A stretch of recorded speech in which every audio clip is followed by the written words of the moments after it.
আসসালামু আলাইকুম প্রিয় ভিউয়ার্স। এখন যে অঙ্কটি সমাধান করব সেটি বিসিএস ব্যাংক প্রাথমিক বিদ্যালয় সহ নিবন্ধন পরীক্ষার সহ সকল চাকরির পরীক্ষায় আসে। প্রশ্নটি হচ্ছে জোড় সংখ্যার যোগফল নির্ণয়। আমরা সমাধান করব প্রশ্নকে বলা আছে প্রথম 5টি জোড় সংখ্যার যোগফল কত। এই অঙ্কটা আমরা চাইলে অনেক ডিটেলসে করতে পারি। যেমন 5টি জোড় সংখ্যা লিখব আমরা। প্রথম 5টি জোড় সংখ্যা সেটা হচ্ছে 2, 4, 6, 8 এবং 10। 1, 2, 3, 4, 5। এই 5টি জোড় সংখ্যার যোগফল কত এটা আমরা ম্যানুয়ালি করতে পারি। এটা হচ্ছে 30, যোগ করলে 30 হয়। এভাবে আমরা অ্যান্সার বের করতে পারি। সেক্ষেত্রে উত্তর হবে 30। কিন্তু আমার যদি 5টি না থেকে 20টি থাকে, 15টি থাকে, সেক্ষেত্রে আমার করতে অনেক সময় লেগে যাবে। তাই আমরা এই অঙ্কটা এভাবে না করে শর্টকাটে করব।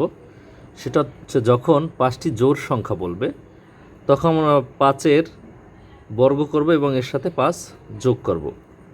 তো কি হবে? 5 5 25 যোগ 5 সমান 30। উত্তর হয়ে যাবে 30। আমরা এভাবে শর্টকাটে সমাধান করতে পারি। আমরা এবার সমাধান করব প্রশ্ন 2। প্রশ্ন 2 বলা আছে প্রথম 10টি জোড় সংখ্যার যোগফল কত। আমরা এটাকেও শর্টকাটে করব। 10টি বলেছে, তার মানে 10-এর স্কোয়ার করব, বর্গ করব, এর সাথে 10 যোগ করব। তাহলে কি হবে? 10 10 100 যোগ 10। 100-র সাথে 10 যোগ করলে 110। উত্তর হবে 110। উত্তর ক। খুব সহজে অঙ্কগুলো করতে পারি।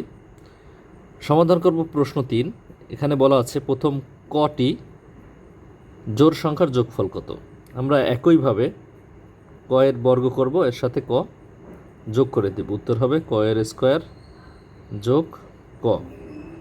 ক এর স্কোয়ার যোগ ক, এখানে গতে আছে, উত্তর হবে গ। আমরা প্রশ্ন 4-এর উত্তর কি হবে সেটা আমরা কমেন্টে জানাবো। প্রশ্ন 4-এ কি বলা আছে প্রথম 9টি জোড় সংখ্যার যোগফল কত। প্রিয় ভিউয়ার্স, ভিডিওটি ভালো লাগলে লাইক করবে এবং শেয়ার করে দেব। ধন্যবাদ সবাইকে।